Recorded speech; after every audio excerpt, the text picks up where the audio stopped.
Good day and good evening sa mga listeners ng aming programa. Ibabahagi ko na po ang part 7 ng ating story. At pasensya na po kayo dahil paos ang aking boses. Salamat po Nag-enjoy ako doon. Sabi ni Hana sa akin, tsaka siya ngumiti. Yun ang huling kataga na sinabi niya bago kami lumabas ng dressing room. Nauna akong lumabas para hindi halata. Bumalik ako kaagad sa misis ko at ilang minuto pa bago bumalik si Hana at kinausap naman niya si Lily. Nagkatinginan kami na parang wala lang. Natapos ang pamimili namin nang walang nangyaring aberya. Hindi nakaramdam si Mrs. sa milagrong naganap. Maging ang inaanak kong si Lily ay tila wala ring alam sa namagitan sa amin ng kanyang kaibigan. Isang umaga, pumunta ako ng shipping lines office para sa susunod kong kontrata. Sa opisina ay nakita ko ang ilang katulad kong mandaragat. Mga taong naghahangad ng pangarap na makaahon. Ang ilan dito ay mukhang baguhan pa. Nakikita ko ang sarili ko sa kanila. Ganito din ako noon. Pagkalabas ko ay nakita ko naman ang ilang kababaihan. Siguro mga syota to o asawa ng ilang seaman. Meron akong napansin sa mga nakatambay na babae. Si Tanya. Nilapitan ko siya kaagad. Tanya? Ano ginagawa mo dito? Nakita ko ang pagkagulat niya na parang nakakita ng multo.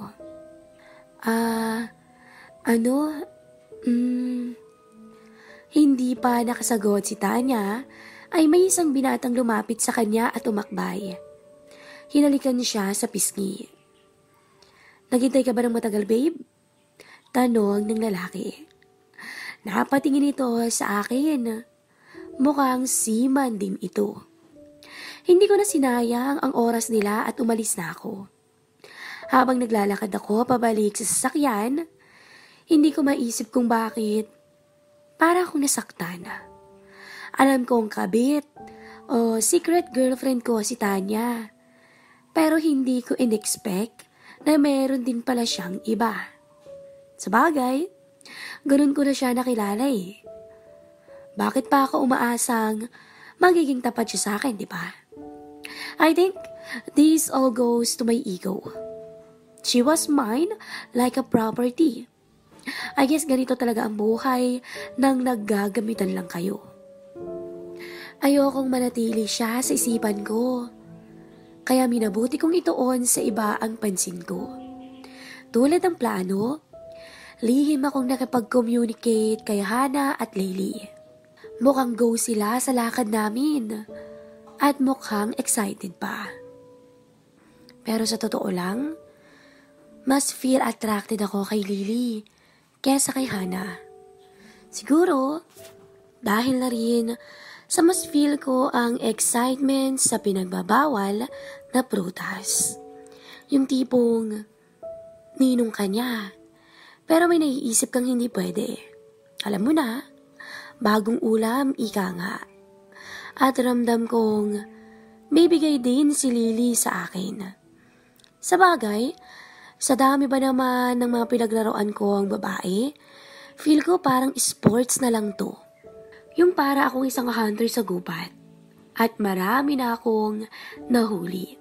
Yung excitement ng huli talaga ang nagbibigay buhay sa dugo ko. Iba ang aliw kapag mas mababa sa'yo ang edad ng kapareha mo. Naghahanda na akong umalis. 9:09 na ng gabi. Nakapagpaalam na ako kay Mrs. Sinabi ko din naman ang totoo, nasasamahan ko ang inaanak ko at ang kaibigan niya na mag-iikot sa bayan. Pumayag naman si Mrs. kasi tiwala siya sa akin. At mukhang ganun din ang tiwala ni Kumari sa akin. Nung ipagpaalam ko, ang anak niya na lalabas kami. Walang aberya, ika nga. Papalis na ako ng bahay nang madatnan ko ang magandang kasambahay kong si Lisa na may kausap sa cellphone niya. Nakita niya ako at agad niyang tinapos ang tawag na parang nahihiya siya. Sino kausap mo? Tanong ko. Ano po? Nanliligaw po sa akin. Ang sabi niya. Ganun ba? May pag-asa naman ba? Hindi ko po alam eh. Bakit po? Pagbabawalan niyo po ba ako na magkaroon ng boyfriend? Lisa, desisyon mo yan. Hindi kita pinagbabawalan. Kung masaya ka at feel mong lubos ang nararamdaman niya sa'yo, why not give him a chance, diba? Hinawakan ko siya sa balikat na parang nagpapayo. It feels like nagkakaroon na yata ng iba ang mga babae ko First si Tanya, then now si Lisa. Nagulat man ako, hindi na ako nagtataka. At feel ko na medyo happy din ako. Kasi hindi na mangungulit sa akin si Lisa kapag meron na siyang iba. Deep inside, feel ko na napagsawaan ko na rin naman siya Kaya okay na ako. Kahit pa magkaroon na siya ng iba. Ngumiti lang siya sa akin. At mukhang nawala ang kaba niya. Umalis ako kaagad para makabalik na siya sa usapan nila ng lalaki niya. Sa sasakyan pa lang, tinawagan ko na si Hana. Ready na daw sila. Pagkarating ko sa bahay nila, ay unang lumabas si Lily. Ang sexy niya sa palda at manipis na t-shirt. Si Hana naman ay nakamaiksing short at sando at naka-blazer top. Parehong nakakatakam ang dalawa. Magkatabi sila sa likod ng sasakyan. Mukhang excited kayo ang sabi ko. Opo Ninong, basta libre niyo po Well, ako naman ang may budget natural lang. Tsaka, makapagalitan ako ni Kumari kung malaman niyang pinagbayad kita. Kuya Ricky, saan po tayo? Tanong ni Hana. Sa heaven. Ang biro ko naman. Parehong natawa ang dalawa. May isang inuman akong alam na pinupuntahan ng ilang kilala ko. Tinatawag itong The Hut. Maganda ang setup nila dahil open area ito at may kanya-kanyang cottages ang mga customers. Kumbaga, may privacy kami doon. Hinanap ko ang medyo madilim na cottage at malapit sa corner. Doon kami pumwesto at lumapit sa amin ang isang waiter. Kumain na ba kayo? Tanong ko. Opo, Ninong. Okay, good. Di drinks na lang ang o-orderin ko agad. Umorder ako ng 3 bucket ng hard liquor. Ilang potahe at isang kahan ng sigarilyo. Mukhang nagyoyosi pala tong si Hana at Lily. Enjoy kausap ang dalawa. Kuwela at go sila sa anumang topics.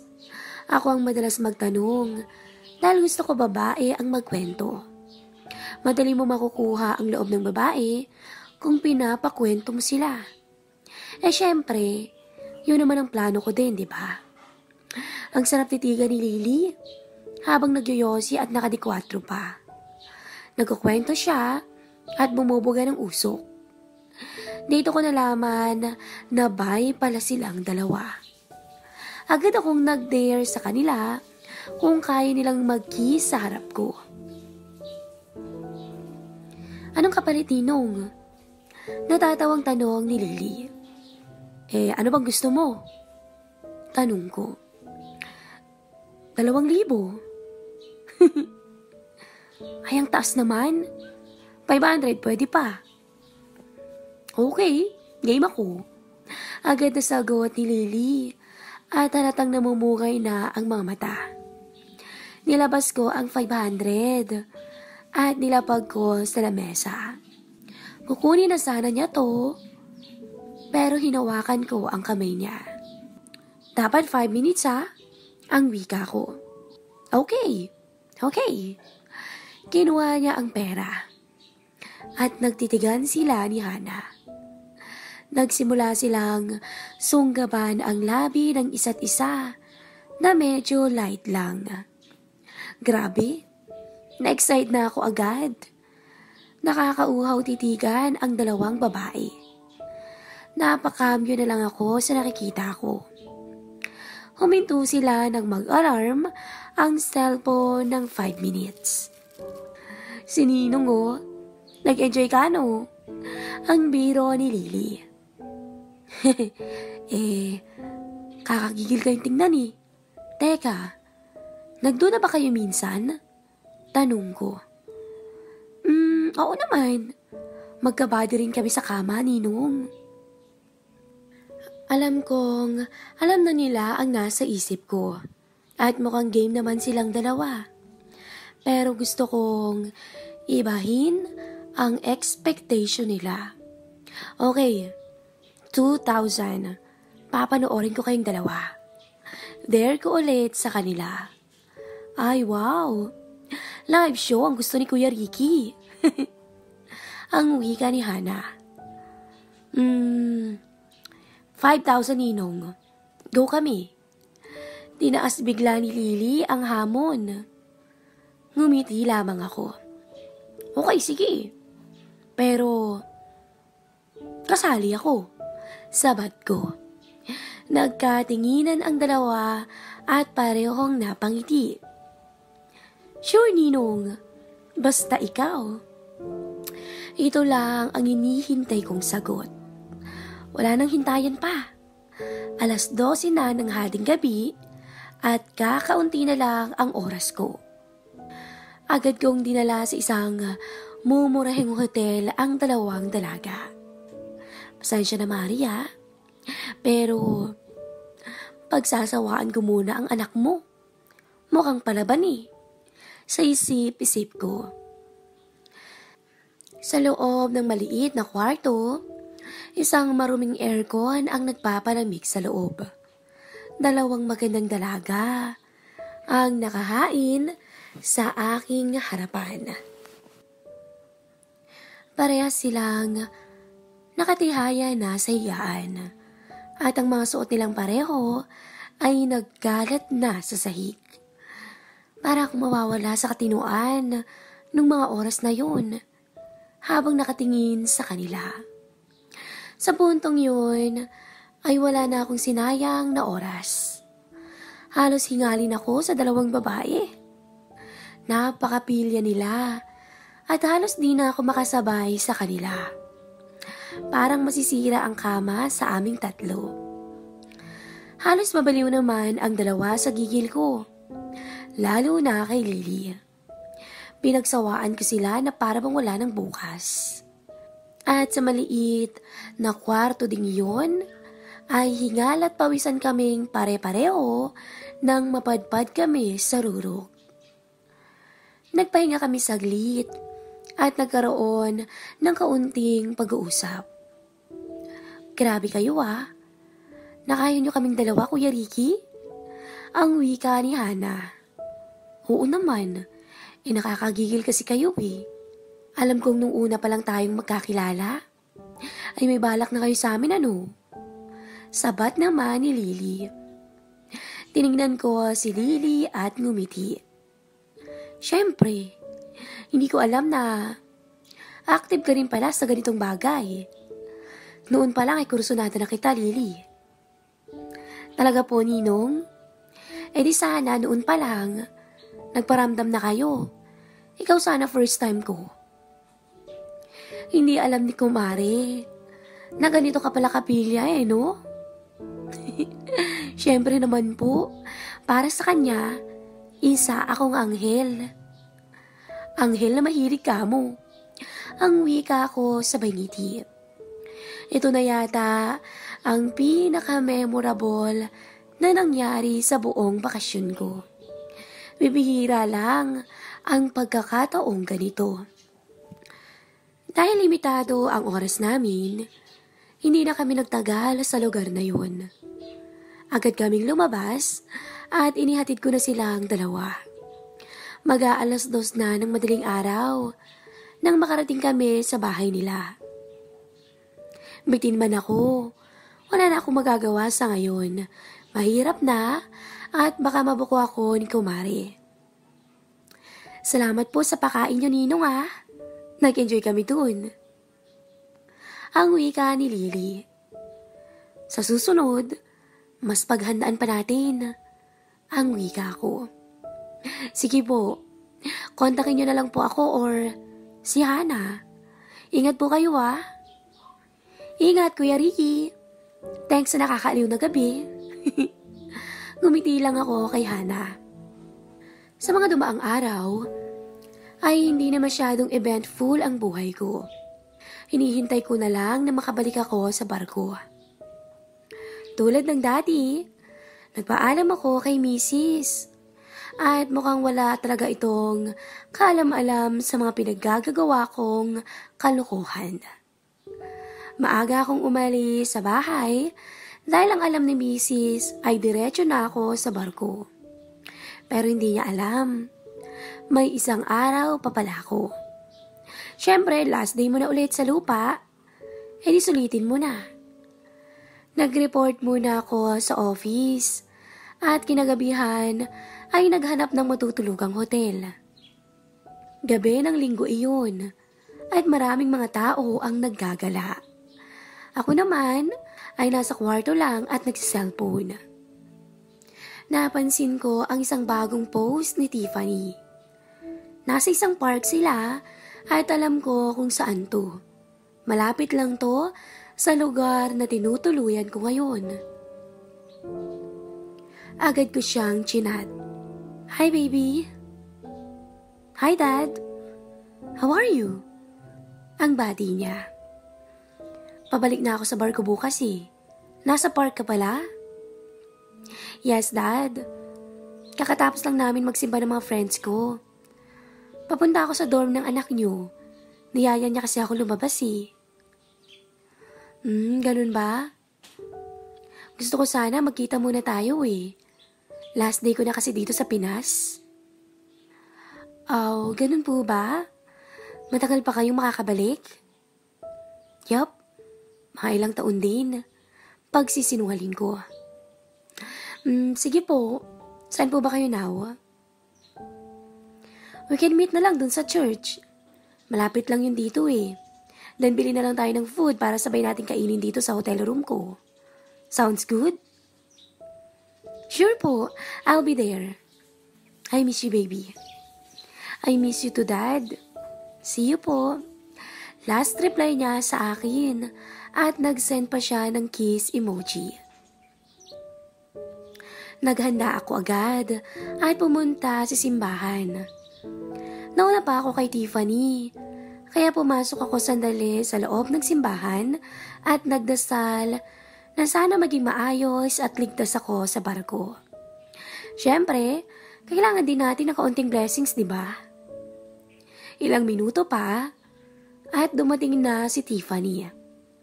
Naka-fitted jeans ito at tube top.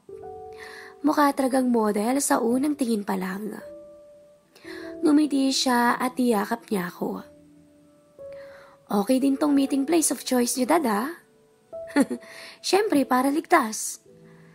Nakapagpaalam ka na ba sa anak ko? Yes po. Anong sabi mo? Sinabi ko na may dadaanan pa akong gamit sa bahay ng friend ko. Bale, minove na lang niya ang date night namin sa isang araw. Good. So, ibig sabihin, solong-solo kita tonight. Ang pilyo niya talaga. Nasa harapan pa naman tayo ng simbahan. Asus, alam mo naman sa'yo lang ako nagiging pilyo. Pambubola ko. Ay, sabagay. Okay then, let's go. Holding hands kami habang naglalakad papunta sa kotse ko. Pagpasok namin, ay sinunggaban ko siya kaagad sa labi. Namiss ko yung lips mo, baby. Namiss ko din po yung magaspang mong manipis na balbas.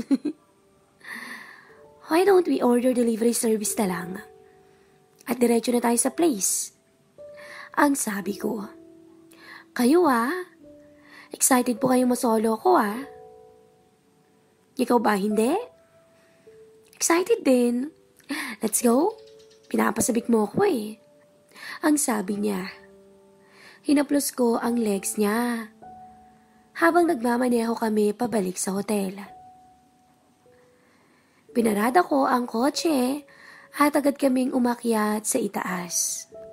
Pagpasok namin sa room, ay sumampa si Tiffany sa akin at binuhat ko siya sa legs. Pinayakap niya sa akin ang mga binti at braso niya at sinandal ko siya sa likod ng pinto. Binigyan namin ng marahas na halik ang isa't isa. Iba pa rin talagang feeling na maangkin ang nobya ng anak ko. Binuhat ko siya ulit at binagsak ko sa kama. Unti-unti nang tumilapon ang suot niya sa sahig. Nasilayan ko muli ang nakakaakit na itsura niya. Kinuha ko ang phone ko at kinuhaan ko siya ng video. Sabihin mo nga yung gusto kong marinig, baby. I'm your personal toy, dad. Sorry, Obet pero mas magaling yung dad mo sa'yo Alipin niya ako at kanyang-kanya na ako. Napangiti ako sa sinabi niya. Sa puntong yun, ay agad akong lumusong. Napahigpit ang yakap niya sa akin nang matamasa muli ang pag-iisa naming dalawa. Sa puntong yun, agad din naming tinahak ang rurok. Matapos yun, ay umorder kami ng delivery food.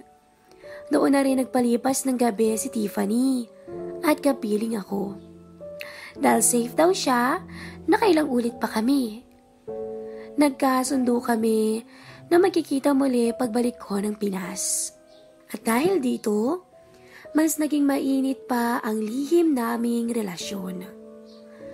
Bumalik ako ng barko at nagsimulang maglayag palayo ng bansa.